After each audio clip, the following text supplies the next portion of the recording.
వేషాలు మారుస్తూ ప్రభుత్వ ఆసుపత్రిలో పార్క్ చేసిన బైక్లను చోరీ చేస్తున్న దొంగల ముఠాను అరెస్టు చేశారు చిలకలగూడ పోలీసులు. కామారెడ్డి జిల్లాకు చెందిన ప్రధాన నిందితుడు శ్రీనివాస్తో పాటు కొనుగోలు చేసిన వారిని అరెస్టు చేశామని తెలిపారు డీసీపీ బాలస్వామి.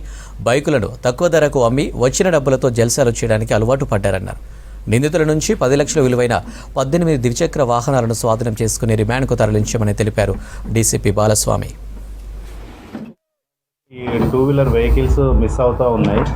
సో ఇందులో భాగంగా ఒక అక్యూజ్ని పట్టుకోవడం జరిగింది. Mainly south zone east zone police Chilakalguda police detective inspector mister Ramesh Babu ఆధ్వర్యంలో ఒక అక్యూజ్డ్ కె శ్రీనివాసు, ఇతను నేటివ్ ఆఫ్ పరిగి బట్ ప్రజెంట్గా కామారెడ్డిలో ఉంటున్నాడు. సో ఇతనికి ఒకసారి మ్యారేజ్ అయింది. ఆమె చనిపోయిన తర్వాత సెకండ్ మ్యారేజ్ కూడా చేసుకున్నాడు.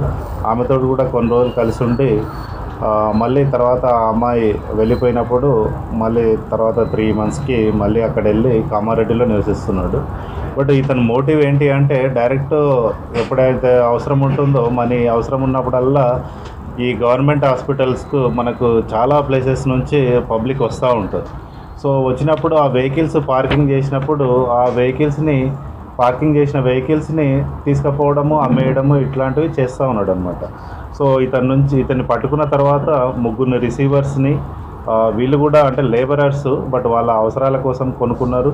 బట్ ఒకరొకరి 2-3 కొనుక్కోవడం వల్ల ఒకరికి అవసరం అంటే ఒకటి ఉంటుంది, బట్ 2-3 కొనుక్కుంటున్నారు అంటే వాళ్ళు ఏదో తెలిసే కొనుక్కుంటున్న ఉద్దేశంతో ఈ రిసీవర్స్ని కూడా ఈ కేసులో అరెస్ట్ చేయడం జరుగుతుంది.